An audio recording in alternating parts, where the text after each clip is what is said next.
Summary: Harry Potter had never really managed a normal, peaceful Halloween, so he really shouldn't have been surprised when he was suddenly displaced from the grocery store and found himself in front of a maniacally cackling man in a very dramatic outfit. Some say that on All Hallows Eve, the borders between this world and the next are much weakened, and that on this day and night the spirits of those who had passed away would return to the mortal earth. Harry Potter, master of death, knew better than that.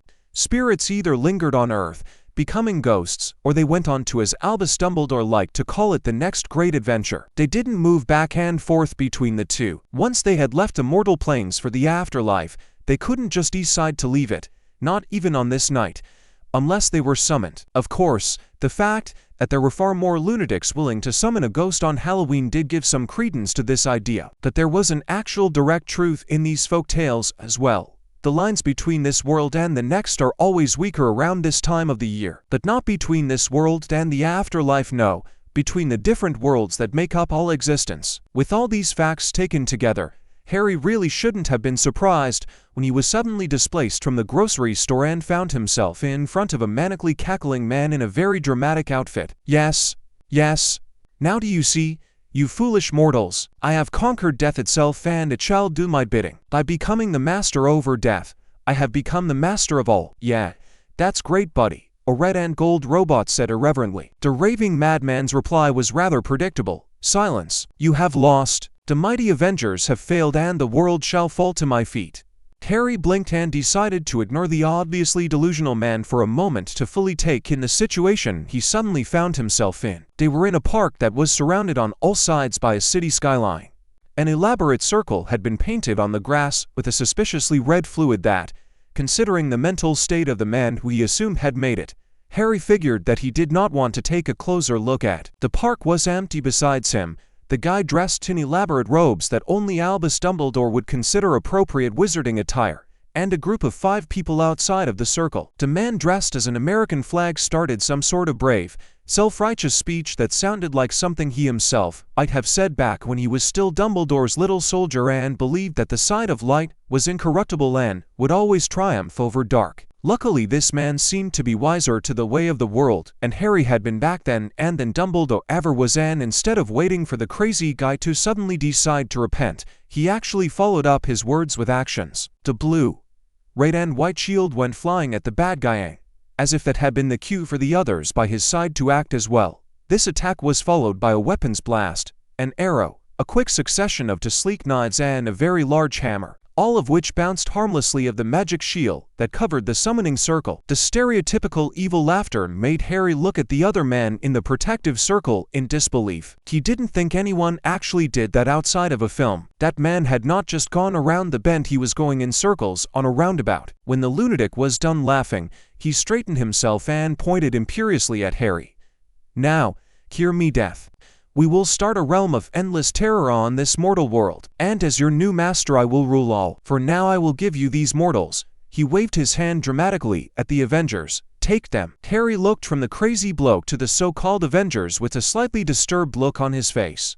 Well, that sounded wrong in every possible way. Yeah, I don't really swing that way either, replied the robot, which was weird, because he didn't think that robots swung any which way. Dismissing the issue as something he definitely didn't want to ponder too deeply, Harry turned his sights to a more pleasant subject. He looked thoughtfully at the woman in a skin-tight outfit. She was beautiful, but she looked dangerous as well. I did always have a thing for redheads, though. The knife thrown his way never reached him due to the magical shielding, but the deadly glare made its way across in all its force. The robot actually chuckled. If I wasn't so sure that she would kill me. A quick look at the woman palming her knife presumably made the thing's self-preservation programming kick in, because it wisely chose not to finish that sentence. Tony, maybe you should stop courting death. A small, unassuming-looking man, who was the only one who hadn't thrown a possibly deadly object at the would-be ruler of the world, asked with a touch of sarcasm. Huh?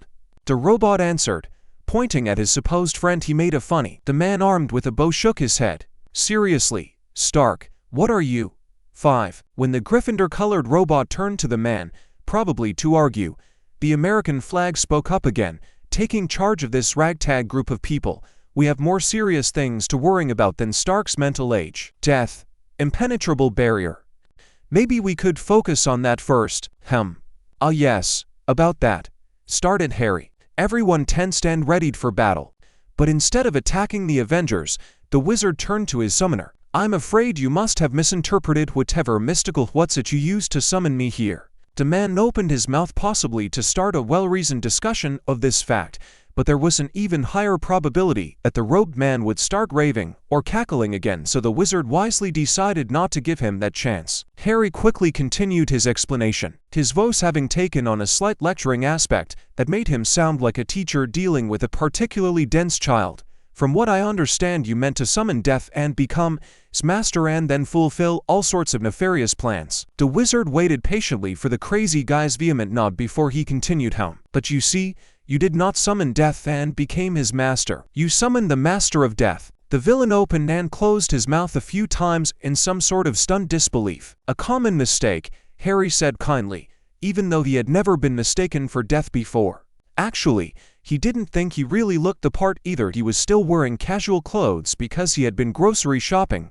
He wasn't even wearing his Halloween costume yet. That was probably a good thing too, he mused, since this situation was enough of a mess as it was. Then as an afterthought he added, "And I am really never going to call anyone master because that would be immensely disturbing." That done, Harry gave himself a satisfied nod and calmly walked out of the summoning circle. Even without watching, he could tell that the magical barrier that had been softly glowing while he was inside it collapsed behind him as his power left it. Moments later, the armored, muscled blonde with his hammer had knocked the crazy guy unconscious and was lecturing the man with his loud and archaic speech. Most people would have done the lecturing before knocking someone unconscious, but who was he to judge? Harry didn't exactly always follow the rules either. The rest of the Avengers surrounded him with an atmosphere of awkward and wary tension. "Is that a bag of candy?" the robot finally asked with a slight hint of incredulity.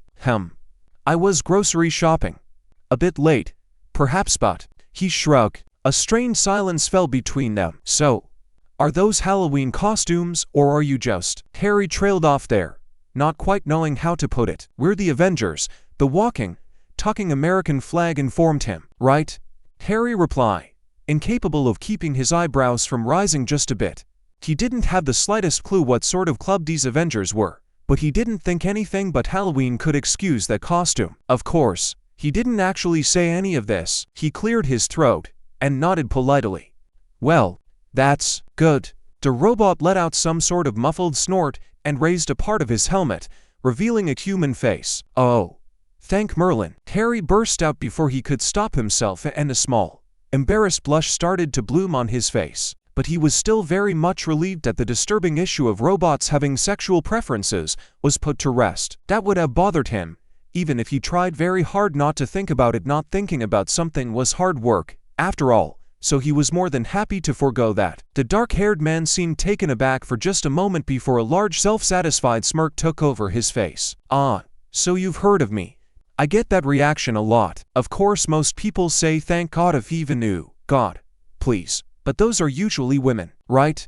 The wizard stared at the man for a moment longer before turning to the others. "Well, if that's all, I'll just be going now." "Going? Where?" The man with the bat asked warily.